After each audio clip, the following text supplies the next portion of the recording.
Abraham Lincoln സ്ക്വയറിലെ പടവുകളിൽ നിന്നുകൊണ്ട് Martin Luther king പ്രസംഗിക്കുകയാണ്. എല്ലാ താഴ്വരകളും മഹത്വവൽക്കരിക്കപ്പെടുകയും എല്ലാ കുന്നുകളും കുലപർവ്വതങ്ങളും തലകുനിക്കുകയും എല്ലാ പരുക്കൻ സ്ഥലങ്ങളും സമാധാനത്തിൻ്റെ ഇടങ്ങളായി മാറുകയും അങ്ങനെ ദൈവത്തിൻ്റെ മഹത്വം വിളംബരപ്പെടുകയും എല്ലാ മനുഷ്യ ശരീരങ്ങളും ഒന്നിച്ചു നിന്നുകൊണ്ട് അത് ആ കാഴ്ച കാണുകയും ചെയ്യുന്ന ഒരു ദിവസത്തെക്കുറിച്ച് എനിക്കൊരു സ്വപ്നമുണ്ട് എന്ന്. മാർട്ടിൻ ലൂതർ കിങ്ങിൻ്റെ പ്രസംഗം കഴിഞ്ഞ് ദശകങ്ങൾക്ക് ശേഷം ഏതാണ്ട് 1.5 ദശാബ്ദത്തിന് ശേഷം കേരള സംസ്ഥാന മുസ്ലിം ലീഗിൻ്റെ പ്രസിഡൻ്റായി 1975 സെപ്റ്റംബർ 1 സയ്യിദ് മുഹമ്മദ് അലി ശിഹാബ് തങ്ങൾ ചുമതലയേൽക്കുകയാണ്. ആ ചുമതല ഏറ്റെടുത്ത ശേഷം തൻ്റെ ക്യാമ്പസ് ജീവിതകാലത്ത് തന്നെ സ്വാധീനിച്ച ഏറ്റവും പ്രധാനപ്പെട്ട പ്രഭാഷണങ്ങളിലൊന്ന് പ്രയോഗവൽക്കരിക്കുകയായിരുന്നു സയ്യിദ് മുഹമ്മദ് അലി ശിഹാബ് തങ്ങൾ. പിന്നീട് തൻ്റെ രാഷ്ട്രീയ ജീവിതം, തൻ്റെ ആത്മീയ ജീവിതം, തൻ്റെ പൊതുജീവിതം എല്ലാം അതിനുവേണ്ടി സമർപ്പിച്ചു.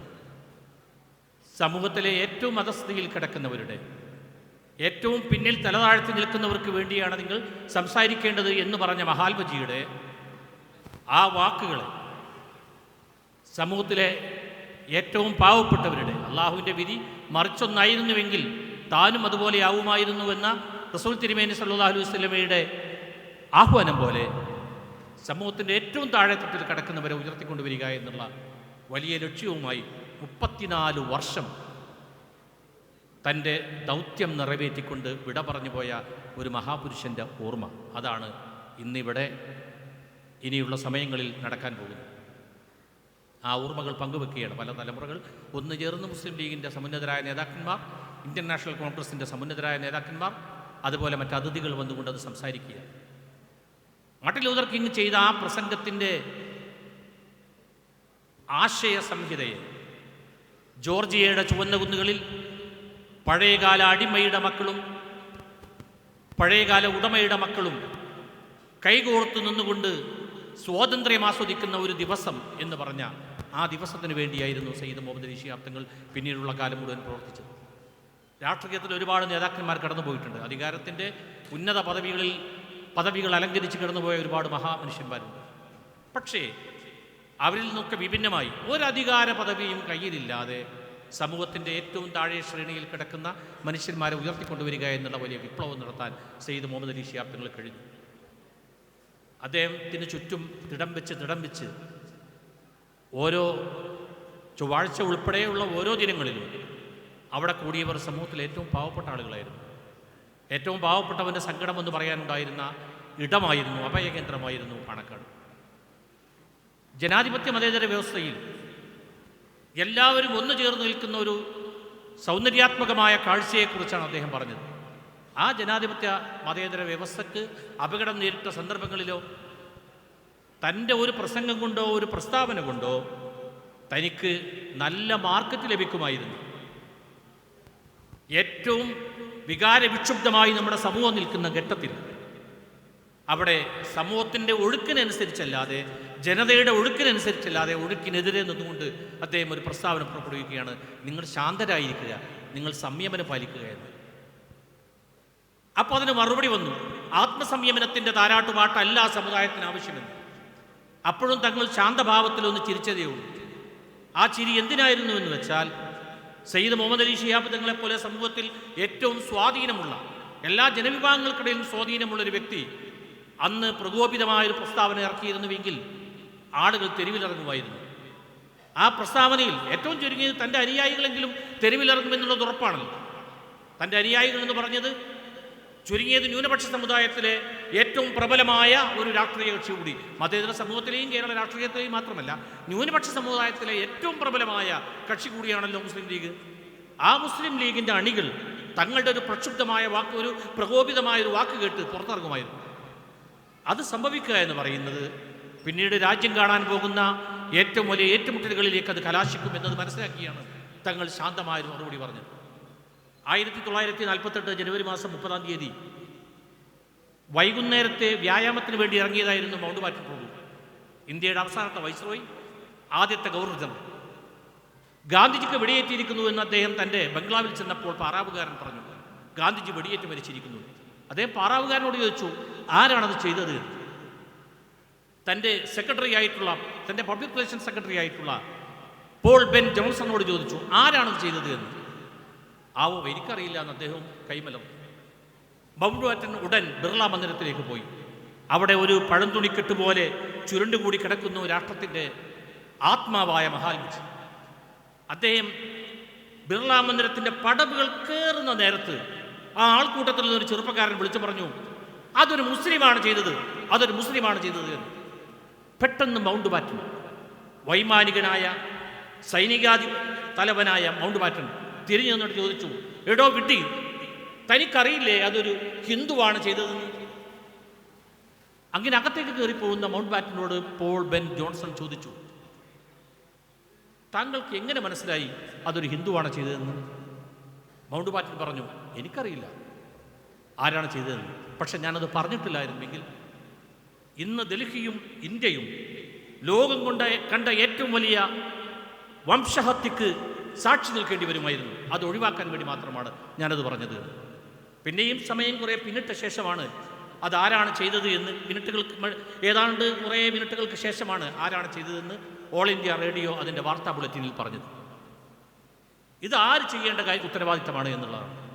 അധികാരത്തിലിരിക്കുന്നവർ നിസ്സംഗരായി നിൽക്കുമ്പോൾ, അധികാരസ്ഥാനത്തിൽ ഇരിക്കുന്നവർ മൗനം പാലിക്കുമ്പോൾ, വെള്ളാപ്പള്ളി നടേശൻ നാട് മുഴുവൻ നടന്ന് വർഗീയത പറയുമ്പോൾ, ഭരണാധികാരത്തിൻ്റെ സ്ഥിരാകേന്ദ്രത്തിലിരിക്കുന്നവർ മൗനം പാലിക്കുമ്പോൾ ജനം മനസ്സിലാക്കുന്നത് അത് ശരിയാണെന്നാണ്. ആ ചെറുപ്പക്കാരൻ അതൊരു മുസ്ലിമാണ് ചെയ്തത് എന്ന് പറഞ്ഞപ്പോൾ മൗണ്ട് ബാറ്റൻ അന്ന് മൗനം പാലിച്ചിരുന്നുവെങ്കിൽ ആ ജനക്കൂട്ടം മനസ്സിലാക്കുന്നത് അത് ശരിയാണ് എന്നാണ്. 92 ഡിസംബർ 6 നിങ്ങൾ ശാന്തരായിരിക്കുക, സംയമനം പാലിക്കുക, ജനാധിപത്യ മാർഗത്തിലൂടെ മാത്രം പ്രതിഷേധിക്കുക എന്ന് സയ്യിദ് മുഹമ്മദ് അലി ശിഹാബ് തങ്ങൾ പറഞ്ഞിട്ടില്ലായിരുന്നുവെങ്കിൽ, തങ്ങളുടേതൊരു മൗനമായിരുന്നുവെങ്കിൽ ആ ജനം വിശ്വസിക്കുക ഇപ്പോൾ തെരുവിലിറങ്ങേണ്ട സമയമായിരിക്കുന്നു എന്നാണ്. അതൊരു പക്ഷേ ആക്രമണോത്സുകമായ ഒരു മുന്നേറ്റമായി മാറിയാൽ എന്ത് സംഭവിക്കും? ആർക്കാണ് നഷ്ടം? ആരുടെ നഷ്ടം? പണ്ടത്തെ പോലെ, പഴയ കാലങ്ങളെപ്പോലെയല്ല. ഇതിങ്ങനെ ചിതറി വ്യാപകമായി കിടക്കുന്ന ജനവിഭാഗങ്ങളാണ്. ആ ജനവിഭാഗങ്ങൾ ശ്രദ്ധയോടെ നീങ്ങിയില്ലെങ്കിൽ, കൈകോർത്ത് നീങ്ങിയില്ലെങ്കിൽ, മാർട്ടിൻ ലൂതർ കിംഗ് പറഞ്ഞതുപോലെ എല്ലാ മനുഷ്യരും ഒന്നിച്ച് ആ കാഴ്ചയെ ആസ്വദിക്കുന്ന ഒരു ദിവസത്തിന് വേണ്ടി ശ്രമിച്ചില്ല എങ്കിൽ രാജ്യം വലിയ വില കൊടുക്കേണ്ടി വരും. അതാണ് സയ്യിദ് മുഹമ്മദ് അലി ശിഹാബ് തങ്ങൾ പറഞ്ഞത്. രാഷ്ട്രീയത്തിൽ ഏറ്റവും പ്രധാനമായൊരു വാചകം കൂടി അതിൻ്റെ അടുത്ത ദിവസങ്ങളിൽ തങ്ങൾ പറഞ്ഞു. ഇന്ത്യൻ നാഷണൽ കോൺഗ്രസിനെ ഒറ്റപ്പെടുത്തുക എന്നായിരുന്നു എല്ലാവരുടെയും ആഹ്വാനമെന്ന്. തങ്ങൾ പറഞ്ഞു, ഇപ്പോൾ കോൺഗ്രസിനെ ഒറ്റപ്പെടുത്തുകയല്ല വേണ്ടത്, കോൺഗ്രസിന് ശക്തി കൊടുക്കുകയാണ്. ജനാധിപത്യത്തിൻ്റെ അവസാന വാക്കായി ഇനി അവശേഷിക്കുന്നത് ഇന്ത്യൻ നാഷണൽ കോൺഗ്രസ് മാത്രമാണ്. പള്ളി പൊളിച്ച സംഘപരിവാരത്തിൻ്റെ താല്പര്യം പോലെ കോൺഗ്രസ് നശിച്ചു കഴിഞ്ഞാൽ പിന്നീട് ഇവിടെ സംഭവിക്കാൻ പോകുന്നത് വേട്ടയാടപ്പെടുന്ന ഒരു ന്യൂനപക്ഷ ജനതയുടെ തെരുവുകളായി നമ്മുടെ നാട് മാറുക എന്നുള്ളതാണ്. അത് സംഭവിക്കാതിരിക്കാൻ ഇന്ത്യൻ നാഷണൽ കോൺഗ്രസിനെ ശക്തിപ്പെടുത്തുക എന്ന് തങ്ങൾ പറഞ്ഞു. തങ്ങൾ ഒരുപാട് വാചാലമായ പ്രസംഗം നടത്തുന്നയാളല്ല, ദീർഘമായ പ്രസ്താവനകൾ ഇറക്കുന്നയാളല്ല. വളരെ ചുരുങ്ങിയ വാക്കുകൾ കൊണ്ട് തങ്ങൾ ഇത് സംസാരിക്കുന്നു. അത് ആ ജനത, അദ്ദേഹത്തിൻ്റെ അനുയായികൾ, അദ്ദേഹത്തെ സ്നേഹിക്കുന്നവർ അത് ഏറ്റെടുക്കുന്നു. അത് ഏറ്റെടുത്തു കഴിഞ്ഞാൽ അതിനനുസരിച്ച് പ്രവർത്തിക്കുന്നു. അതുകൊണ്ട് കേരളം ഒരു വർഗീയ കലാപത്തിൻ്റെ, മതവിദ്വേഷത്തിൻ്റെ മണ്ണാവാതെ കാത്തു സൂക്ഷിക്കാൻ കഴിഞ്ഞുവെന്ന് പറഞ്ഞത് PK വാസുദേവൻ നായരാണ്. അദ്ദേഹം അന്ന് മുസ്ലിം ലീഗിൻ്റെയും കോൺഗ്രസിൻ്റെയും UDF-ൻ്റെയും ഒക്കെ ഈ എതിർപക്ഷത്തെ നേതാവാണ്.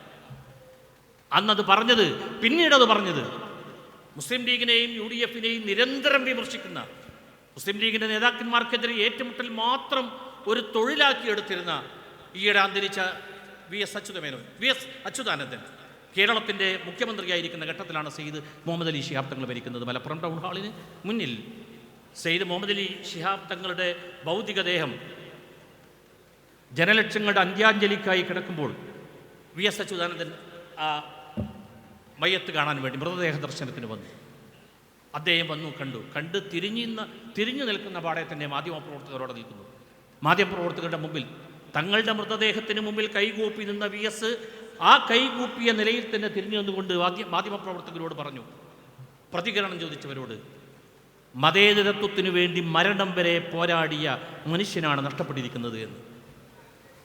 ഇത് എതിരാളിയെ കൊണ്ടുപോലും പറയിപ്പിക്കാൻ കഴിയുന്ന വ്യക്തിത്വമായി മാറാൻ സയ്യിദ് മുഹമ്മദ് അലി ശിഹാബ് തങ്ങൾ കഴിഞ്ഞു. നമ്മൾ തങ്ങളെ ഓർക്കുമ്പോൾ, നമ്മൾ തങ്ങളുടെ സ്മരണയെ പങ്കുവെക്കുമ്പോൾ നമ്മൾക്കത് കഴിയുമോ എന്നുള്ളതാണ്. നമ്മൾക്കൊരു തങ്ങളുടെ രീതിയിലേക്ക് പരിവർത്തിക്കപ്പെടാൻ കഴിയുമോ എന്നുള്ളതാണ്. നമ്മുടെ പ്രശ്നം വരുമ്പോൾ, അവനവൻ്റെ പ്രശ്നം വരുമ്പോൾ, സയ്യിദ് മുഹമ്മദ് അലി ശിഹാബ് തങ്ങളുടെ വ്യക്തിത്വത്തിനെതിരായിട്ടുള്ള വിമർശനങ്ങൾ വന്നപ്പോൾ, സയ്യിദ് മുഹമ്മദ് അലി ശിഹാബ് തങ്ങൾക്കെതിരെ വളരെ മോശമായ രീതിയിൽ ഭരണകൂടത്തിൽ നിന്ന് ചില പ്രസ്താവനകൾ വന്നപ്പോൾ, അപ്പോൾ പോലും പാണക്കാട്ടുകാരി റെയ്ഡ് നടത്തണമെന്ന് പറയാൻ അന്നത്തെ ആഭ്യന്തരമന്ത്രി തന്നെ തയ്യാറായൊരു ഘട്ടത്തിൽ പോലും, അച്യുതാനന്ദ ഭരണത്തിൽ കോടിയേരി ബാലകൃഷ്ണൻ തയ്യാറായൊരു സമയത്ത് പോലും തങ്ങൾ സൗമ്യഭാവേനയാണ് അതിനോട് പ്രതികരിച്ചത്. ഒരു പുഞ്ചിരി, ചെറുപുഞ്ചിരി കൊണ്ട് ഈ പ്രകോപനങ്ങളെയൊക്കെ അതിജയിക്കാൻ കഴിഞ്ഞ ഒരു മഹാമനുഷ്യൻ്റെ ജീവിതഗാഥയാണ് പാണക്കാട് സയ്യിദ് മുഹമ്മദ് അലി ശിഹാബ് തങ്ങൾ എന്ന് പറയുന്നത്. അവിടെ ഒരു മറുപടി, തനിക്കെതിരെ വരുമ്പോൾ നമ്മൾ ആരും പ്രകോപിതരാകും. വ്യക്തിപരമായിട്ടാണ്, വ്യക്തിഹത്യയിലേക്ക് വരുമ്പോൾ ആരും പ്രകോപിതരാകും. ശിഹാബ് തങ്ങൾ പ്രകോപിതനായില്ല. ശിഹാബ് തങ്ങൾ പ്രകോപിതനായാൽ അദ്ദേഹത്തിന് അനുയായികൾ പ്രകോപിതരാകും. ആ പ്രകോപനം രണ്ട് രാഷ്ട്രീയ പാർട്ടികൾ തമ്മിൽ, അല്ലെങ്കിൽ ഭരണപക്ഷവും ഈ ഇപ്പുറത്ത് തങ്ങളുടെ അനുയായികളും തമ്മിലുള്ള ഏറ്റുമുട്ടലിൽ തെരുവുകളിൽ കലാശിക്കും. അത് സംഭവിക്കാതിരിക്കാൻ വേണ്ടി തങ്ങൾ അതിനോട് വളരെ സൗമ്യമായിട്ടാണ് പ്രതികരിച്ചത്. ഏതൊരു ചോദ്യത്തെയും തങ്ങൾ അങ്ങനെയാണ് കണ്ടത്. തങ്ങളോട് ചോദിക്കുന്നുണ്ട്, ഇവിടെ മലയാള മനോരമയുടെ നേരെ ചൊവ്വ പരിപാടിയിൽ വളരെ വിശ്രുതനായ മാധ്യമ പ്രവർത്തകൻ ജോണി ലൂക്കോസ് ഒരു ചോദ്യം ചോദിക്കുന്നുണ്ട്, തങ്ങൾ ആത്മീയ നേതാവായോ രാഷ്ട്രീയ നേതാവായോ ആരായിട്ടാണ് അറിയപ്പെടാൻ ആഗ്രഹിക്കുന്നത്? തങ്ങളുടെ മറുപടി, ഒരു സാധാരണ മനുഷ്യനായിട്ട് അറിയപ്പെടാൻ ആഗ്രഹിക്കുന്നു എന്നുള്ളതാണ്. ഒരു സാധാരണ മനുഷ്യനായിട്ട്. വിദേശ വിദ്യാഭ്യാസത്തിന് കേരളത്തിലെ ഒരു രാഷ്ട്രീയ കക്ഷിയുടെയും തലപ്പത്ത് സയ്യിദ് മുഹമ്മദ് അലി ശിഹാബ് തങ്ങൾക്ക് ലഭിച്ചതുപോലുള്ള വിദേശ വിദ്യാഭ്യാസത്തിൻ്റെ ഗാംഭീര്യം കിട്ടിയ ഒരു പ്രസിഡന്റും ഒരു അധ്യക്ഷനും ഒരു പാർട്ടിയുടെയും തലപ്പത്ത് ഇതേവരെ കേരളത്തിലുണ്ടായിട്ടില്ല. ദേശീയ തലത്തിലൊക്കെ ഉണ്ടായിരിക്കാം, കേരളത്തിലുണ്ടായിട്ടില്ല. 8 വർഷത്തെ ഈജിപ്ഷ്യൻ വിദ്യാഭ്യാസത്തിൻ്റെ ആ അലകും പിടിയും മട്ടും മാതിരിയും എല്ലാമായിട്ടാണ് തങ്ങൾ കേരളത്തിലേക്ക് തിരിച്ചെത്തുന്നത്. തിരിച്ചെത്തിയ തങ്ങൾ ഒരു രാഷ്ട്രീയ പ്രവർത്തകനായിട്ടല്ല പ്രവർത്തനം തുടങ്ങുന്നത്, ഒരു വിദ്യാഭ്യാസ പ്രവർത്തകനായിട്ടാണ്. മമ്പാട് MES കോളേജിൻ്റെ പ്രസിഡന്റാണ് അദ്ദേഹം ഏറ്റെടുത്ത ആദ്യത്തെ പദവി. അന്ന് മമ്പാട് കോളേജിനെ ഏറനാട് മുസ്ലിം അസോസിയേഷൻ്റെ കീഴിലുണ്ടായിരുന്ന മമ്പാട് കോളേജിനെ MES ഏറ്റെടുത്ത സമയത്തെ ആദ്യത്തെ പ്രസിഡന്റ് സയ്യിദ് മുഹമ്മദ് അലി ശിഹാബ് തങ്ങളാണ്. വിദ്യാഭ്യാസ പ്രവർത്തനമായിരുന്നു ലക്ഷ്യം. കൈറോയിൽ പഠിക്കുന്ന സമയത്ത് അദ്ദേഹം ഈജിപ്തിലെ സൗദി എംബസിയിൽ അദ്ദേഹത്തിന് ഉദ്യോഗം ലഭിച്ചു. അവിടെ അധ്യാപകനായിട്ട് ജോലി ഓഫർ വന്നു. ഇതിലെല്ലാം തൽപരനായി അവിടെ നിൽക്കണമെന്ന്, ഒരു വിദ്യാഭ്യാസ പ്രവർത്തകനായി നിൽക്കണമെന്ന് ആഗ്രഹിച്ച തങ്ങൾ പിതാവിൻ്റെ കത്ത് കിട്ടി, കോയമോൻ ഇപ്പോൾ അവിടെ ഒരു ജോലിക്ക് നിൽക്കണ്ട, ഇപ്പോൾ ഇങ്ങോട്ട് വരിക, നാട്ടിലേക്ക് വരിക, ഇവിടെ നിങ്ങളെ കൊണ്ട് ആവശ്യമുണ്ട് എന്ന്. പൂക്കോയത്തങ്ങൾ ഇവിടെ നിങ്ങളെ കൊണ്ട് ആവശ്യമുണ്ട് എന്ന് പറഞ്ഞത് പൂക്കോയത്തങ്ങൾക്ക് ഒരു സഹായിയായിട്ട്, പൂക്കോയത്തങ്ങൾക്ക് ഒരു പകരക്കാരനായിട്ടാണ്. പക്ഷേ ഇവിടെ നിങ്ങളെ കൊണ്ട് ആവശ്യമുണ്ട് എന്ന് പറഞ്ഞത് പിന്നീടുള്ള 3.5 പതിറ്റാണ്ടിൻ്റെ ജീവിതം കൊണ്ട് സയ്യിദ് മുഹമ്മദ് അലി ശിഹാബ് തങ്ങൾ ആ ആവശ്യം തെളിയിക്കുക തന്നെ ചെയ്തു. ശാന്തി അഹിംസാ സിദ്ധാന്തം എന്ന് പറഞ്ഞ് ഗാന്ധിജി ഇന്ത്യൻ രാഷ്ട്രീയത്തിന് നൽകിയ ഒരു മുദ്രാവാക്യം പോലെ കേരള രാഷ്ട്രീയത്തിന് സയ്യിദ് മുഹമ്മദ് അലി ശിഹാബ് തങ്ങൾ നൽകിയതായിരുന്നു ആത്മസംയമനം. രാഷ്ട്രീയത്തിൽ ഒട്ടുമേ ചേരാത്തൊരു വാക്ക്. പക്ഷേ ഇതെങ്ങനെയാണ് തങ്ങൾക്ക് ലഭിക്കുന്നതെന്ന് ചോദിച്ചാൽ, ഇത് തങ്ങൾ കൈറോ വിദ്യാഭ്യാസം നൽകിയ ഒരു മനുഷ്യൻ്റെ വിദ്യാഭ്യാസം, ലോകസഞ്ചാരം, കുടുംബ പശ്ചാത്തലം, പിന്നെ മറ്റു പാരമ്പര്യങ്ങൾ എല്ലാറ്റിൽ നിന്നും കൂടി കിട്ടുന്ന ആശയങ്ങളുടെ വലിയൊരു സംഹിതയാണ് ഒരു മനുഷ്യനെ രൂപപ്പെടുത്തുന്നത്. ആ രൂപപ്പെടുത്തലിൽ സയ്യിദ് മുഹമ്മദ് അലി ശിഹാബ് തങ്ങൾക്ക് ഈജിപ്ഷ്യൻ പഠനം നൽകിയ ഏറ്റവും വലിയ പിന്തുണയായിരുന്നു ഈ തരം കാര്യങ്ങളൊക്കെ തന്നെ. ഈജിപ്തിൽ അദ്ദേഹം പഠിക്കുന്ന 1962, 63 കാലഘട്ടങ്ങളിൽ അവിടെ പഠിച്ച വളരെ പ്രഗത്ഭന്മാരെ നിങ്ങൾ ധാരാളം പേര് കേട്ടവരാണ്. സദ്ദാം ഹുസൈൻ തങ്ങൾ ആ കൈറോ യൂണിവേഴ്സിറ്റിയിൽ പഠിക്കുമ്പോൾ അവിടെ നിയമബിരുദം നേടുകയാണ്. സദ്ദാം ഹുസൈൻ ഇറാഖിൻ്റെ പ്രസിഡന്റായിരുന്ന ലോകം അറിയപ്പെട്ട നേതാവ്. തങ്ങൾ ആ ക്യാമ്പസിൽ പഠിക്കുമ്പോൾ അവിടെ പഠിക്കുകയാണ് മുഹമ്മദ് മുസ്തഫ അൽ ബറേദി. അന്താരാഷ്ട്ര ആണവോർജ കമ്മീഷന്റെ ചെയർമാൻ പദവിയിൽ 3 തവണ വരികയും പിന്നീട് നൊബേൽ പ്രൈസ് നേടുകയും ചെയ്ത മുഹമ്മദ് മുസ്തഫ അൽ ബറേദി. വിശ്രുതനായ ഹോളിവുഡ് താരം ഉമർ ഷെരീഫ്, അദ്ദേഹത്തിൻ്റെ സഹപാഠിയായിട്ട് മാലിദ്വീപ് പ്രസിഡന്റ് മഹ്മൂദ് അബ്ദുൽ ഖയ്യൂം, കൈറോയിലെ പിന്നീട് ഫുഹാദ് യൂണിവേഴ്സിറ്റിയായി മാറിയ ഫുഹാദ് എഞ്ചിനീയറിംഗ് കോളേജായി മാറിയ കൈറോ യൂണിവേഴ്സിറ്റിയിലെ എഞ്ചിനീയറിംഗ് കോളേജിൽ തങ്ങൾക്ക് മുന്നേ പഠിച്ചു പോയതാണ് യാസർ അറാഫാത്ത്. ഇത്തരം ആളുകളെയൊക്കെ രൂപപ്പെടുത്തിയെടുത്ത ഒരു മണ്ണ്. ആ മണ്ണിൽ ഇന്ത്യൻ പ്രധാനമന്ത്രി പണ്ഡിറ്റ് ജവഹർലാൽ നെഹ്റു വരുന്നു. തങ്ങൾ വിദ്യാർത്ഥിയായിരിക്കെ പരിചയപ്പെടുകയും ഒരുമിച്ച് നിന്ന് ഫോട്ടോ എടുക്കുകയും ഓട്ടോഗ്രാഫിൽ ഒപ്പുകിട്ടുകയും ചെയ്തവർ ആരൊക്കെയാണെന്ന് ചോദിച്ചാൽ ഒന്ന് പണ്ഡിറ്റ് ജവഹർലാൽ നെഹ്റുവാണ്. ചേരിചേരാ നയത്തിന് പിന്നിൽ ഇന്ത്യയിലെ ലോകത്തിലെ 108 രാജ്യങ്ങളെ കോർത്ത് നിർത്തി പണ്ഡിറ്റ് ജവഹർലാൽ നെഹ്റുവും ജമാൽ അബ്ദുൽ നാസറും മാർഷൽ ടിറ്റോയും ഒരുമിച്ച് ചേർന്ന ആ ത്രയം ഈജിപ്തിൽ വരുമ്പോൾ നെഹ്റുവിനെ സ്വീകരിക്കാൻ ക്യാമ്പസിൻ്റെ പ്രതിനിധിയായിട്ട് സർക്കാർ പറഞ്ഞയച്ചവരിൽ ഒരാൾ സയ്യിദ് മുഹമ്മദ് അലി ശിഹാബ് പാണക്കാട് മലബാർ ആയിരുന്നു. അവിടെ വെച്ച് നെഹ്റുവിൻ്റെ ഒപ്പം അവർ നിന്നു. നെഹ്റുവിനോട് സംസാരിച്ചു. മലയാളി ഇന്ത്യക്കാരനാണെന്ന് പറഞ്ഞു, കേരളീയനാണെന്ന് പറഞ്ഞു. മലപ്പുറവും മലബാറും ഒന്നും ചിലപ്പോൾ ഗാന്ധിജി നെഹ്റുവിൻ്റെ ദൃഷ്ടിയിൽ അത്ര പെട്ടെന്ന് പെടണമെന്നില്ല. പക്ഷേ ഇതെല്ലാം പറഞ്ഞ് പരിചയപ്പെട്ടു. എന്നിട്ട് അവിടെ പോയിട്ട് ഇന്ത്യൻ എംബസിയിൽ പോയി നെഹ്റുവിൻ്റെ കൂടെ നിന്ന് അവർ ഫോട്ടോ എടുത്തു. അന്ന് BK നെഹ്റു അവിടുത്തെ ഇന്ത്യൻ അംബാസഡറായി ഈജിപ്തിൽ പ്രവർത്തിക്കുകയാണ്. ആ BK നെഹ്റു ഇന്ന് അവർക്ക് കൂടുതൽ BK നെഹ്റു തങ്ങളുടെ ലോക്കൽ ഗാർഡിയനായിട്ടാണ് പിന്നീട് കൈറോ യൂണിവേഴ്സിറ്റിയിൽ ഉണ്ടായത്. പിൽക്കാലത്ത് അദ്ദേഹത്തിൻ്റെ ലോക്കൽ ഗാർഡിയനായിട്ട് BK നെഹ്റുവിനെയാണ് കൊടുത്തിരുന്നത്. അത് കഴിഞ്ഞ് മാർഷൽ ടിറ്റോ തങ്ങളുടെ പരിചയക്കാരനായി. ജമാൽ അബ്ദുൽ നാസർ തങ്ങളുടെ ആവേശമായി. എത്രത്തോളമാണ് ജമാൽ അബ്ദുൽ നാസർ തങ്ങൾക്ക് ആവേശമായതെന്ന് ചോദിച്ചാൽ, ജമാൽ അബ്ദുൽ നാസർ ഫാറൂഖ് രാജാവിനെ അട്ടിമറിച്ചാണ് അവിടെ ഭരണം പിടിച്ചെടുത്തത്. അവിടെ ഒരു ജനായത്ത ഭരണത്തിലേക്ക് ഈജിപ്തിനെ കൊണ്ടുവന്നത് ജമാൽ അബ്ദുൽ നാസർ ഫാറൂഖ് രാജാവിനെ അട്ടിമറിച്ചായിരുന്നു. ആ ജമാൽ അബ്ദുൽ നാസറിൻ്റെ രാഷ്ട്രീയ നിലപാടുകളെയാണ് അദ്ദേഹം ക്യാമ്പസിൽ പഠിക്കുമ്പോൾ സ്വീകരിച്ചത്. ജമാൽ അബ്ദുൽ നാസർ അദ്ദേഹത്തിൻ്റെ ഹീറോ ആയിരുന്നു. ജമാൽ അബ്ദുൽ നാസർ എതിർത്തവരെയൊക്കെ തങ്ങൾ എതിർത്തു. പ്രത്യേകിച്ച് ഇപ്പോഴും കേരള രാഷ്ട്രീയത്തിൽ ഒരു വലിയ ചർച്ചയായി തീർന്നിട്ടുള്ള പലരും പറയുന്ന ഇഖ്വാനുൽ മുസ്ലിമൂൻ അഥവാ മുസ്ലിം ബ്രദർഹുഡ്, ആ മുസ്ലിം ബ്രദർഹുഡിനെതിരായിട്ടുള്ള നിലപാട് തങ്ങൾ എല്ലാ കാലത്തും എടുത്തു പോകുന്നതിൻ്റെ പിന്നിൽ ആ ജമാൽ അബ്ദുൽ നാസറിൻ്റെ രാഷ്ട്രീയ നിലപാടുകളോടുണ്ടായിരുന്ന അദ്ദേഹത്തിൻ്റെ താല്പര്യമാണ്. എന്ന് വെച്ചാൽ സമുദായത്തിൽ നിന്നും സമൂഹത്തിൽ നിന്നും വലിയ പുരോഗമന കാഴ്ചപ്പാടുകളോടുകൂടി പ്രവർത്തിച്ച ആളാണ് സയ്യിദ് മുഹമ്മദ് അലി ശിഹാബ് തങ്ങൾ. നമ്മൾക്ക് തങ്ങളോളം പുരോഗമനമാവാൻ കഴിയുമോ എന്നുള്ളതാണ്. തങ്ങൾക്ക് ചുറ്റിലും വന്ന ആളുകൾ തങ്ങളോട് ജോൺ ബ്രട്ടാസ് ചോദിക്കുന്ന ഒരു ചോദ്യമുണ്ടല്ലോ, ഈ ആളുകൾ ഇങ്ങനെ മറ്റു കാര്യങ്ങൾക്ക് വേണ്ടി ആത്മീയമായ ചികിത്സക്കും മറ്റുമായി നിങ്ങളുടെ അടുത്തേക്ക് വരുന്നു, അതിനെ നിങ്ങൾ എങ്ങനെ കാണുന്നുവെന്ന്. അവർ വരുന്നു, അവർ ആവശ്യപ്പെടുന്നു, ഞാൻ ചെയ്തു കൊടുക്കും. അത് ചെയ്യുമ്പോൾ തന്നെ ആ ആത്മീയ ചികിത്സയിലൊക്കെ അദ്ദേഹം ഏർപ്പെടുമ്പോൾ തന്നെ തങ്ങൾ ഏറ്റവും വലിയ പുരോഗമനമായ കാഴ്ചപ്പാട് സ്വീകരിച്ചു. മുസ്ലിം ലീഗും MES തമ്മിൽ വിയോജിപ്പിച്ച് നിന്ന നേരത്താണ് സയ്യിദ് മുഹമ്മദ് അലി ശിഹാബ് തങ്ങൾ ആദ്യമായി മമ്പാട് MS കോളേജിൻ്റെ പ്രസിഡന്റായിത്തീരുന്നത്. MESൻ്റെ മലപ്പുറം ജില്ലാ കമ്മിറ്റിയിൽ അദ്ദേഹം പ്രവർത്തിക്കുന്നത്. പാണക്കാട് പൂക്കോയത്തുള്ള MESൻ്റെ മലപ്പുറം ജില്ലാ കമ്മിറ്റിയിൽ പ്രവർത്തിക്കുന്നത്. അതുപോലെ പുരോഗമനമായ കാഴ്ചപ്പാടിൽ അദ്ദേഹം കൊണ്ടുവന്നു. ഇപ്പോൾ ഏറ്റവും വലിയ ഉദാഹരണമാണ് സ്ത്രീ ശാക്തീകരണത്തിൽ തങ്ങൾക്കുണ്ടായിരുന്ന പങ്ക്. ആ പങ്കിൻ്റെ ഏറ്റവും വലിയ പ്രതിഫലനമാണ് വനിതാ ലീഗ് എന്ന പേരിൽ ഒരു സംഘടന മുസ്ലിം ലീഗിനെ രൂപീകരിച്ചത് പാണക്കാട് സയ്യിദ് മുഹമ്മദ് അലി ശിഹാബ് തങ്ങളാണ്.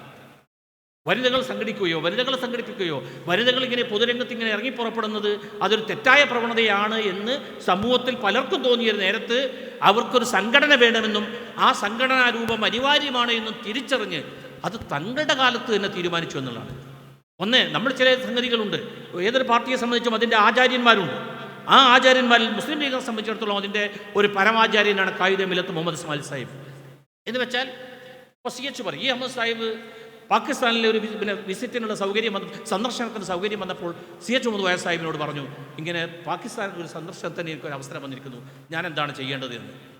ഉടനെ CH പറഞ്ഞു, ഖായിദെ മില്ലത്ത് പറഞ്ഞിട്ടുണ്ട് നമ്മുടെ പ്രവർത്തകന്മാരും പാകിസ്ഥാനിൽ പോകാൻ പാടില്ല, ഔദ്യോഗിക പ്രതിനിധികളായിട്ട് പോകേണ്ടി വരുന്ന ഘട്ടത്തിലല്ലാതെ എന്ന്. പിന്നീട് ഇന്ത്യയുടെ കേന്ദ്ര വിദേശകാര്യമന്ത്രിയായി പാകിസ്ഥാൻ സന്ദർശിക്കാനാണ് സയ്യിദ് മുഹമ്മദ് അലി ശിഹാബ് തങ്ങൾക്ക് ഈ അഹമ്മദ് സാഹിബിന് അവസരം കിട്ടുന്നത്. അപ്പോൾ അതിൻ്റെ അർത്ഥം എന്താണ്? ഖായിദെ മില്ലത്ത് പറഞ്ഞിട്ടുണ്ട് എന്നുള്ളതാണ്. അതുപോലെ തന്നെയാണ് ശിഹാബ് തങ്ങളുടെ കാലത്ത് നടന്നിട്ടുണ്ട്, ശിഹാബ് തങ്ങളുടെ കാലത്ത് ചെയ്തിട്ടുണ്ട് എന്നുള്ളതാണ് മുസ്ലിം ലീഗിൻ്റെ അല്ലെങ്കിൽ മുസ്ലിം ലീഗിൻ്റെ പ്രവർത്തകന്മാർക്ക് അവർക്ക് സ്വയം സാക്ഷ്യപ്പെടുത്താൻ, സ്വയം ന്യായീകരിക്കാനുമുള്ള ചില നിലപാടുകളും തീരുമാനങ്ങളും എന്ന് പറയുന്നത്. അതുകൊണ്ട് തങ്ങളുടെ കാലത്ത് എല്ലാം കാണിച്ചു തന്നിട്ടാണ് തങ്ങൾ കടന്നുപോയത്.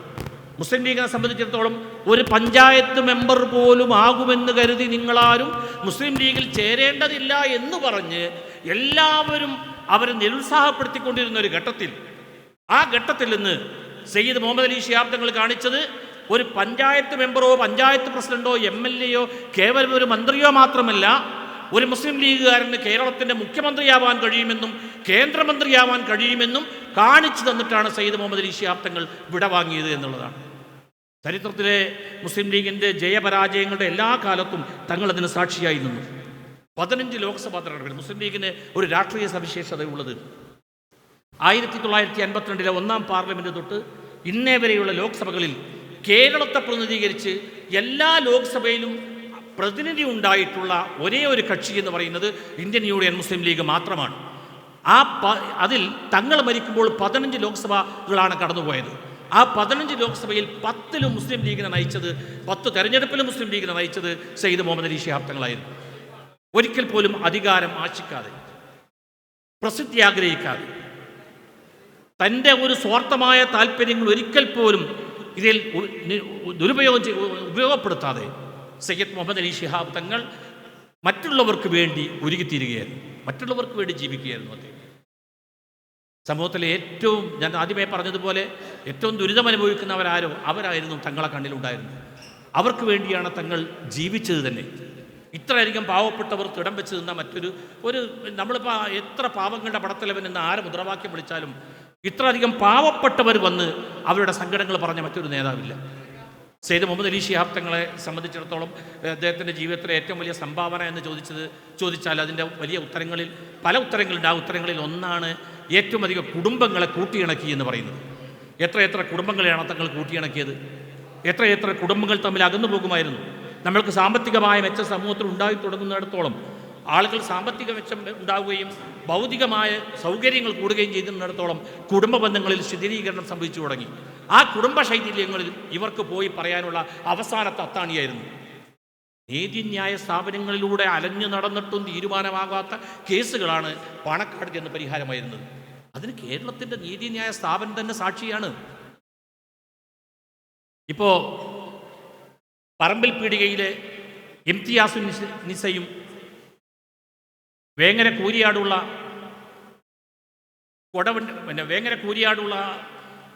അബ്ദുൽ ഹമീദും തമ്മിലുള്ള വിവാഹ പ്രശ്നം, ആ വിവാഹമോചനത്തിന് വേണ്ടിയുള്ള പരാതികളും കേസുമായിട്ട് അങ്ങനെ അവർ ഒരുപാട് കാലം നടന്നു. കുടുംബ കോടതികൾ നടന്നു, ജില്ലാ കോടതിയിൽ, അങ്ങനെ ഓരോ കോടതികൾ ഇങ്ങനെ മേലേക്ക് കയറിപ്പോയി. ഹൈക്കോടതിയിൽ തന്നെ എത്രയോ കാലമായി ആ കേസ് നടക്കുന്നു, ഒരു തീരുമാനവുമാവുന്നില്ല. പെണ്ണിൻ്റെ കൂട്ടക്കാർക്ക് വിവാഹമോചനം കിട്ടിയേ തീരൂ, ആണിൻ്റെ കൂട്ടക്കാർ വിവാഹമോചനത്തിന് തയ്യാറില്ല. ഇങ്ങനെയുള്ളൊരു ഘട്ടത്തിൽ ഹൈക്കോടതിയിൽ അദാലത്ത് നടക്കുന്നു. ആ അദാലത്തിൽ വെച്ചിട്ട് ഹൈക്കോടതി ഒരു ചോദ്യം ചോദിക്കുന്നു: നിങ്ങൾക്ക് നാട്ടുമധ്യസ്ഥന്മാർ മുഖേന ഈ പ്രശ്നം പരിഹരിച്ചുകൂടെ? അതിന് തയ്യാറുണ്ടോ എന്ന്. അപ്പോൾ നാട്ടുമധ്യസ്ഥന്മാർ മുഖേനയുള്ള പ്രശ്നപരിഹാരം, അപ്പോൾ അവർക്ക് പെട്ടെന്നൊരു മറുപടി പറയാൻ കഴിയുന്നില്ല. ആരായിരിക്കും മധ്യസ്ഥൻ? ഒന്നുകിൽ ഭർത്താവിൻ്റെ കൂടെ നിൽക്കുന്നവർ, ആണിൻ്റെ കൂടെ നിൽക്കുന്നവർ, അല്ലെങ്കിൽ പെണ്ണിൻ്റെ കൂടെ നിൽക്കുന്നവർ. അങ്ങനെ ഒരു മധ്യസ്ഥൻ വന്നു പെട്ടാൽ നമ്മൾ എന്ത് ചെയ്യുമെന്ന്. അപ്പോൾ കോടതി തന്നെ ചോദിക്കുകയാണ്, സയ്യിദ് മുഹമ്മദ് അലി ശിഹാബ് തങ്ങളെ മധ്യസ്ഥനാക്കിക്കൊണ്ട് നിങ്ങൾക്കിത് തീർക്കാൻ താല്പര്യമുണ്ടോ എന്ന്. അവർ രണ്ട് കക്ഷികളുടെയും വക്കീലന്മാരും രണ്ട് കക്ഷികളും പറഞ്ഞു ഞങ്ങൾ ഒരുക്കമാണ് എന്ന് പറഞ്ഞു. അങ്ങനെ ജസ്റ്റിസ് കുര്യൻ ജോസഫും ജസ്റ്റിസ് ഹാറൂൺ അൽ റഷീദും അയച്ച ശുപാർശക്കത്ത് പ്രകാരം ഹൈക്കോടതിയിലെ രണ്ട് ജഡ്ജിമാർ സയ്യിദ് മുഹമ്മദ് അലി ശിഹാബ് തങ്ങൾക്ക് അയച്ച ശുപാർശക്കത്ത് പ്രകാരം ഈ കേസ് മധ്യസ്ഥ ചർച്ചയ്ക്ക് നോക്കിയത്. 2006 ഏപ്രിൽ മാസം 1-ാം തീയതിയാണ് തങ്ങൾ അമേരിക്കയിലേക്ക് പോയത്. ഏപ്രിൽ 20-നാണ് അദ്ദേഹത്തിൻ്റെ ശസ്ത്രക്രിയ കഴിഞ്ഞത്. ഒരിക്കലും ഒരു തിരിച്ചുവരവ് തങ്ങൾക്ക് ഉണ്ടാകുമോ എന്ന് പലരും ആശങ്കിച്ചു നിന്നൊരു ഘട്ടത്തിലാണ് തങ്ങൾ ജീവിതത്തിലേക്ക് തിരിച്ചു വരുന്നതും. അന്നേ ദിവസം തന്നെയാണ് തങ്ങൾ ജീവിതത്തിലേക്ക് ഇതാ തിരിച്ചു വന്നു എന്ന വാർത്ത കേൾക്കാൻ വേണ്ടി ഏറ്റവും അധികം കാത്തിരുന്നത് ആരൊരാൾ തങ്ങളുടെ തിരിച്ചുവരവിനെ വലിയ പ്രതീക്ഷയോടുകൂടി ആശയോടുകൂടി കാത്തിരുന്നുവ, ആ ഒരാൾ തങ്ങളുടെ പ്രിയപ്പെട്ട ഭാര്യ മരണപ്പെടുന്നതും അന്നേ ദിവസമാണ്. ഈ വാർത്ത വരുമ്പോഴേക്ക് തങ്ങളുടെ ഭാര്യ മരിച്ചുപോയി. അത് കഴിഞ്ഞിട്ട് തങ്ങൾ വരികയാണ്. ഭാര്യയില്ലാത്ത ഏകാകിതമായ ജീവിതം, മറുഭാഗത്ത് തെരഞ്ഞെടുപ്പിൽ തൻ്റെ പാർട്ടി ആകെ തകർന്ന് തരിപ്പണമായി. ഉന്നതരായ നേതാക്കന്മാർ പലരും പരാജയപ്പെട്ടു പോയൊരു തെരഞ്ഞെടുപ്പിൻ്റെ റിസൾട്ടിന് ശേഷം ഒരു മൂകാവസ്ഥ. ഇതിലേക്കാണ് തങ്ങളുടെ അമേരിക്കയിൽ നിന്നുള്ള തിരിച്ചുവരവ്. അത് കഴിഞ്ഞ് തങ്ങൾ കൂടിയ പ്രവർത്തനങ്ങളൊന്നും വേണ്ട എന്ന് ഡോക്ടർമാർ തന്നെ വിലക്കിയത് പ്രകാരം തങ്ങളൊരു അർദ്ധ വിശ്രമത്തിലാണ്. പാതി വിശ്രമവും പാതി ഇങ്ങനെ അങ്ങിങ്ങ് മാത്രം പരിപാടികളിൽ പങ്കെടുക്കുകയും ചെയ്യുന്ന ആ സമയത്താണ് 2008 മാർച്ച് മാസം 14-ാം തീയതി മഗ്രിബ് നമസ്കാരം തൊട്ട് അർദ്ധരാത്രി 2 മണി വരെ നിസ്കരിക്കാനും ഭക്ഷണത്തിനും വേണ്ടിയല്ലാതെ എഴുന്നേൽക്കാതെ തങ്ങൾ ഒറ്റ ഇരിപ്പിൽ ഹൈക്കോടതി ശുപാർശ ചെയ്ത ഈ കേസ് പരിഗണിക്കുന്നത്. 2 പക്ഷത്തും വക്കീലന്മാരുണ്ട്. തങ്ങൾക്ക് വേണ്ടി അഡ്വക്കേറ്റ് UA ലത്തീഫ് സാഹിബും പണ്ഡിതന്മാരുണ്ട്. 2 കക്ഷികൾക്കും വേണ്ടി വാദിക്കാൻ ന്യായീകരിക്കാൻ ന്യായങ്ങൾക്ക് ബന്ധുക്കളടക്കമുള്ളവരുണ്ട്. ഈ 2 കൂട്ടരെയും മാറി മാറി വിളിച്ചും ഒരുമിച്ചിരുത്തിയും തങ്ങൾ നടത്തിയ ചർച്ചയുടെ അനന്തരഫലമായി വിവാഹമോചനം കിട്ടിയേ തീരൂ എന്ന് പറഞ്ഞുകൊണ്ട് നടത്തിയ ആ കേസിൽ ഞാൻ പറഞ്ഞതുപോലെ പറമ്പിൽ പീടികയിലെ ഇംതിയാസ് നിസയും വടശ്ശേരി വേങ്ങര കൂരിയാട്ടെ വടശ്ശേരി അബ്ദുൽ ഹമീദും തമ്മിലുള്ള ആ വിവാഹ പ്രശ്നം സയ്യിദ് മുഹമ്മദ് അലി ശിഹാബ് തങ്ങൾ ഇരു കൂട്ടരുടെയും പൂർണ്ണ സമ്മതത്തോടുകൂടി പൂർണ്ണ തൃപ്തിയോടുകൂടി ഇരുവരും വിവാഹമോചിതരാകുന്നില്ല, ഇനി ഒരുമിച്ച് ജീവിക്കുകയാണ് എന്ന തീരുമാനമെടുത്തു കൊടുത്തുകൊണ്ടാണ് തങ്ങൾ അവരെ തിരിച്ചയച്ചത്. അങ്ങനെ എത്ര കുടുംബങ്ങളെയാണ് തങ്ങൾ തിരിച്ചയച്ചത്? ചെന്ന് പറയാൻ ഒരിടവുമില്ലാത്ത ഒരാൾക്ക് ഇനി ആരോട് പറയുമെന്ന് കൈമലർത്തുന്ന നേരത്ത് ഞാനിനി പാണക്കാട്ടൊന്ന് പോയി നോക്കട്ടെ എന്ന് പറഞ്ഞ് ഇറങ്ങി വരുന്ന പിതാക്കന്മാർ, കുടുംബത്തിലുള്ളവർ അവിടെ പോവുകയും തങ്ങളോട് പറയുകയും തങ്ങളുടെ സങ്കടം പറയുകയും ചെയ്യും. ഇതൊരു അമാനുഷിക സിദ്ധിയല്ല, ഇതൊരു സാധാരണ മനുഷ്യൻ ചെയ്യുന്ന പ്രവൃത്തി തന്നെയാണ്. പക്ഷെ ആ പ്രവൃത്തി ചെയ്യാൻ തൻ്റെ വാക്കിന് ഇത്ര സ്വീകാര്യത കിട്ടാൻ നമ്മളെപ്പോലുള്ള ആളുകൾക്കൊന്നും കഴിയില്ല. അത് തങ്ങൾക്ക് മാത്രം സിദ്ധമായൊരു സംഗതിയാണ്. തങ്ങൾ എന്ന് പറയുന്ന ഒരു പ്രഭാവം, ആ ഒരു തങ്ങൾ കടന്നു വരുമ്പോൾ തന്നെ ആൾക്കൂട്ടം അറിയാതെ എഴുന്നേറ്റ് നിന്ന് പോകുന്ന ഒരവസ്ഥ, ആ വ്യക്തിപ്രഭാവത്തിൽ, ആ പ്രഭാവലയത്തിൽ ഒരു ഓറ തങ്ങൾ വരുമ്പോൾ ഉണ്ടാകുന്ന ആ പ്രഭാവലയം ആളുകളെ ഇങ്ങനെ ഒരു മായിക പ്രപഞ്ചത്തിലേക്ക് നയിക്കുന്നു. അത് ഒരിക്കൽ സക്രിയ, എഴുത്തുകാരനായ സക്രിയ തങ്ങളെപ്പറ്റി ഒരു ഫീച്ചർ എഴുതാൻ വേണ്ടി പാണക്കാട്ട് വന്നു. അപ്പോൾ തങ്ങൾ സ്വാഭാവികമായും അത്തരം ചില കേസുകൾ വരുമ്പോൾ തങ്ങളെപ്പറ്റി പറഞ്ഞു കൊടുക്കുന്നതിന് പകരം ചന്ദ്രികയിലേക്ക് വിടും. എന്നെ വിളിച്ചിട്ട് പറയും ഇങ്ങനെ ഒരാൾ വന്നിട്ടുണ്ട്, അയാൾ അങ്ങോട്ട് പറഞ്ഞേക്കുന്നുണ്ടെന്ന് പറയും. അപ്പോൾ സക്രിയ അങ്ങനെ മലപ്പുറം ചന്ദ്രികയിൽ വന്നു. സക്രിയ എന്ന് പറയുന്നത് വലിയ എഴുത്തുകാരനല്ലേ, നമ്മളാണെങ്കിൽ വെറും ഒരു പുൽക്കൊടി. പക്ഷെ സക്രിയയോട് സംസാരിച്ചു. അപ്പോൾ സക്രിയക്ക് അറിയേണ്ടത് തങ്ങൾ എങ്ങനെയാണ് ഈ ആളുകളെ വശീകരിക്കുന്നതെന്നാണ്. ആ വശീകരണം എന്ന് പറഞ്ഞ സംഗതിയിൽ ഞാൻ പറഞ്ഞു കൊടുത്ത കാര്യങ്ങളൊന്നും സക്രിയക്ക് ആവശ്യമില്ല. സക്രിയ കരുത് നമ്മുടെ സത്യസായി ബാബയെപ്പോലെ, മാതാ അമൃതാനന്ദമയിയെപ്പോലെ ഒരാൾക്കൂട്ടത്തെ ആകർഷിക്കുന്ന ചില സ്ഥിതിവിശേഷങ്ങളുമായിട്ടാണ് സയ്യിദ് മുഹമ്മദ് അലി ശിഹാബ് തങ്ങൾ തൻ്റെ ജീവിതം നടത്തുന്നത് എന്നുള്ളത് നമ്മൾ പറഞ്ഞു. ഞാനും അയാൾ ഈ സംസാരത്തിൽ അദ്ദേഹത്തിന് കിട്ടിയ വിവരങ്ങൾ വെച്ച് അദ്ദേഹം ഒരു ഫീച്ചർ എഴുതാനേ തയ്യാറായില്ല തങ്ങളെക്കുറിച്ച്. കാരണം അദ്ദേഹത്തിന് വേണ്ടത് ഈ സ്പിരിച്വൽ ലീഡർഷിപ്പിൻ്റെ ഈ മാന്ത്രിക വഴികളെക്കുറിച്ചാണ്. തങ്ങളുടേത് മാന്ത്രിക വഴികളായിരുന്നില്ല, തങ്ങളുടേത് സാധാരണ മനുഷ്യന്മാർ ഒരുക്കി കൊടുത്ത വഴിയായിരുന്നു. പക്ഷെ ആ വഴികൾ തങ്ങൾക്ക് കിട്ടുന്നതിൽ ഒരു വലിയ സിദ്ധി പാരമ്പര്യമുണ്ട്. ആ പാരമ്പര്യം 2 വഴിയിലൂടെ സയ്യിദ് മുഹമ്മദ് അലി ശിഹാബ് തങ്ങൾ എന്ന് പറയുന്ന ഒരു മഹാഭാഗ്യത്തിന് കിട്ടുന്ന ഒരുപാട് ജീവിത ഭാഗ്യങ്ങളുണ്ടായിരുന്നു. പക്ഷേ അതിൽ കിട്ടിയ വലിയ മഹാഭാഗ്യങ്ങളിൽ ഒന്ന് എന്ന് പറയുന്നത് അദ്ദേഹം പാണക്കാട് PMSA പൂക്കോയ തങ്ങളുടെ പുത്രനായി ജനിച്ചു എന്നുള്ളതാണ്. മറ്റൊന്ന് സയ്യിദ് അബ്ദുറഹിമാൻ ബാഫർ തങ്ങളുടെ മരുമകനായിരുന്നു എന്നുള്ളതാണ്. മറ്റൊന്ന് ഇവർ 2 പേരുടെയും പിൻഗാമിയായി ചുമതലയേൽക്കേണ്ടി വന്ന ഒരു പ്രത്യേക സാഹചര്യത്തിൽ എന്നുള്ളതാണ്. ആ ചുമതലയേൽക്കുമ്പോൾ പോലും അദ്ദേഹം സ്വമേധയാ തയ്യാറായിട്ടില്ല. ഞാൻ പറഞ്ഞല്ലോ, അദ്ദേഹത്തിന് രാഷ്ട്രീയത്തെക്കാൾ താല്പര്യമുണ്ടായിരുന്ന വിദ്യാഭ്യാസ പ്രവർത്തനം, സാഹിത്യ സാംസ്കാരിക പ്രവർത്തനം എന്ന് വെച്ചാൽ ഈജിപ്തിൽ പഠിക്കുന്ന കാലത്ത് അദ്ദേഹം എഴുതിക്കൊണ്ടേയിരിക്കുകയായിരുന്നു. കഥ എഴുതും, കവിത എഴുതും, അറബ് പ്രബന്ധങ്ങൾ, അറബ് സാഹിത്യത്തിലായിരുന്നു അദ്ദേഹത്തിന് ഏറ്റവും കൂടുതൽ എഴുത്തുകളുണ്ടായിരുന്നത്. ഖലീൽ ജിബ്രാൻ ശ്മശാന ഭൂമി അടക്കമുള്ള രചനകൾ പലതും മലയാളികൾക്ക് തന്നെ അദ്ദേഹം മലയാളത്തിലേക്ക് തന്നെ എഴുതി തയ്യാറാക്കിയിട്ടുണ്ട്. ഈജിപ്തിലെ പത്രപ്രവർത്തനത്തെക്കുറിച്ചും ഈജിപ്ഷ്യൻ സാംസ്കാരിക ജീവിതത്തെക്കുറിച്ചുമൊക്കെ മലയാളത്തിൽ അദ്ദേഹത്തിൻ്റെതായ ഒരുപാട് കുറിപ്പുകൾ മലയാള മനോരമയിലും മാതൃഭൂമിയിലും ചന്ദ്രികയിലുമൊക്കെ ആ കാലഘട്ടത്തിൽ പത്രത്തിലും വാരികകളിലുമൊക്കെ ആയിട്ട് വന്നു. അങ്ങനെ എഴുതുന്ന ഒരാളാണ് തങ്ങൾ, എഴുത്തുകാരനാണ് തങ്ങൾ. വലിയ വാഗ്മിയല്ല, എഴുത്തുകാരനാണ്. അപ്പോൾ ആ എഴുത്തുകാരനെന്നുള്ളതിൻ്റെ ഏറ്റവും വലിയ സാക്ഷ്യം എന്ന് പറയുന്നത് 1990 world academy of arts and കൾച്ചറിൻ്റെ ഒരു ലോക കവി സമ്മേളനം ഈജിപ്തിൽ കൈറോയിൽ നടക്കുകയാണ്. ഒരു ദിവസം ഞാൻ പാണക്കാട് ചെല്ലുമ്പോൾ പാണക്കാട്ട വട്ടമേശപ്പുറത്ത് ഇങ്ങനെ ഒരു കത്ത് കിടക്കുന്നു, ഒരു മനോഹരമായൊരു ലെറ്റർ. ആ ലെറ്റർ എടുത്ത് വായിച്ചു നോക്കുമ്പോൾ അത് തങ്ങൾക്കുള്ള ക്ഷണപത്രമാണ്. ഞാനത് കൊണ്ടുപോയി തങ്ങളുടെ സമ്മതം ഒന്നും വാങ്ങാതെ കൊണ്ടുപോയി പത്രത്തിൽ ഇങ്ങനെ ഒരു ചന്ദ്രികയിലൊരു പ്രത്യേക സ്റ്റോറിയാക്കി കൊടുത്തു. തങ്ങൾ അടുത്ത ദിവസം കണ്ടപ്പോൾ പറഞ്ഞു, അതൊക്കെ എന്തിനാ പത്രത്തിൽ കൊടുക്കുന്നത് എന്ന് ചോദിച്ചു.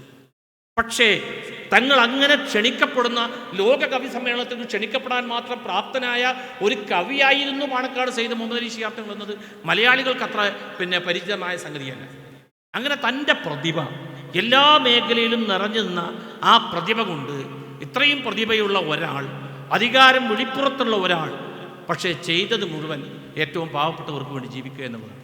നിങ്ങൾ അവർക്ക് വേണ്ടി വല്ലതും ചെയ്തു കൊടുക്കുക എന്നുള്ളതാണ്, അവരുടെ കാര്യങ്ങൾ നോക്കുക എന്നുള്ളത്. ബഹുമാനപ്പെട്ട സയ്യിദ് സാദിഖ് അലി ശിഹാബ് തങ്ങൾ അവர்களுം കുഞ്ഞാലിക്കുട്ടി സാഹിബും ഒക്കെ സദസ്സിലേക്ക് വരുന്നത് സയ്യിദ് അബ്ബാസ് അലി ശിഹാബ് തങ്ങളുണ്ട്. അപ്പം ഞാൻ ദീർഘമായി സംസാരിക്കുന്നില്ല. അന്ന് മാർട്ടിൻ ലൂതർ കിങ് നമ്മളോട് സംസാരിച്ച ആ സ്വപ്നം തന്നെയാണ്. മാർട്ടിൻ ലൂതർ കിങ് ആ സ്വപ്നത്തെ ഉറക്കെ പറഞ്ഞു. സയ്യിദ് മുഹമ്മദ് അലി ശിഹാബ് തങ്ങൾ ആ സ്വപ്നം ജീവിതം കൊണ്ട് പ്രയോഗവൽക്കരിച്ചു. ആ മഹാപുരുഷന് അള്ളാഹു മഗ്ഫിറത്തും റഹ്മത്തും പ്രദാനം ചെയ്യട്ടെ. അസ്സലാമു അലൈക്കും.